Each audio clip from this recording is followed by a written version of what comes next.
After beating Duke, Wake Forest traveled to UNC where the Heels dashed the dreams of the Demon Deacons. Carolina didn't see many of these from Wake Forest on Saturday. The Heels secured a safe lead in the first half and held on to it. Danny Green got 15 points and Wayne Ellington elevated Carolina's score with another 17. But it was Tyler Hansbrough who headed up the Heels with 29 points. He also contributed 5 rebounds and 4 steals. The ACC named Tyler Hansbrough Player of the Week for the 7th time this season, and that ties former Carolina star Antoine Jamison. Coach Roy Williams seemed especially pleased with 2 of his players. I think every time that we have a chance to throw the ball inside to Tyler, we need to do that and get the ball inside more. Wayne's shooting from three-point line was good. In women's basketball, the number 2 ranked Tar Heels have clinched at least a share of the ACC regular season title. Carolina beat NC State Monday night despite being out-rebounded and shooting less than 50% from the line. This young fella tried to keep a serious tone, but he couldn't help but smile and watch Carolina find its footing and go on a 20-10 run near the end of the half. Jessica Breland went 7 for 10 from the field and racked up 16 points off the bench. She also lifted the Tar Heels defensively with 3 block shots, and the Tar Heels marched to an 85-79 victory. The boys on the basketball team weren't the only star athletes in the Dean Dome on Saturday night. Team officials retired field hockey national champion Rachel Dawson's jersey at halftime of the game. And from this day forward, the number 9 will never be worn by another Carolina field hockey player ever again. The women's soccer team did the same for national champion Heather O'Reilly as with Dawson's jersey. There will never be another number 20 playing women's soccer for Carolina. Before the Carolina-Duke game on Sunday, Carmichael will be transformed into a world of blue mats and spring floors. The UNC women's gymnastics team is stepping up its game for Saturday for the Tar Heel Invitational. The ladies host Maryland, William & Mary, and New Hampshire in action-packed meet of power, style, and energy. Although the team has been plagued with several injuries during the season, senior captain Shauna Kelly is optimistic her teammates will step up and be able to fill the spots.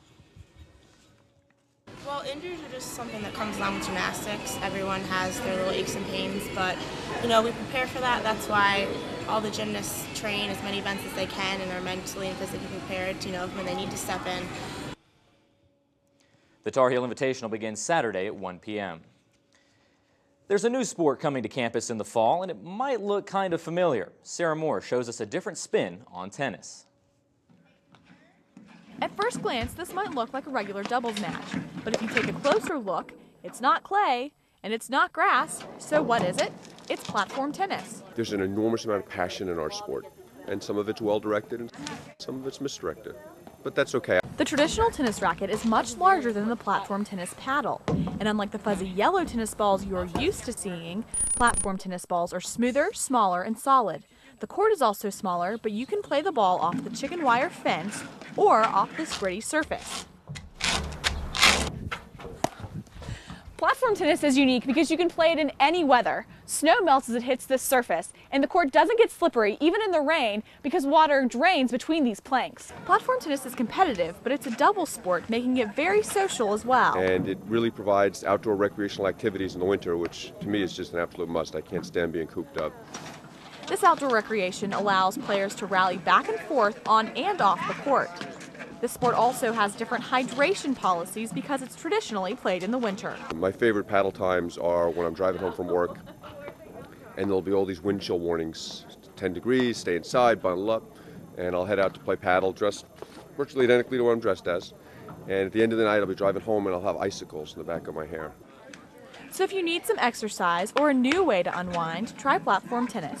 In Chapel Hill, I'm Sarah Moore, Carolina Week Sports.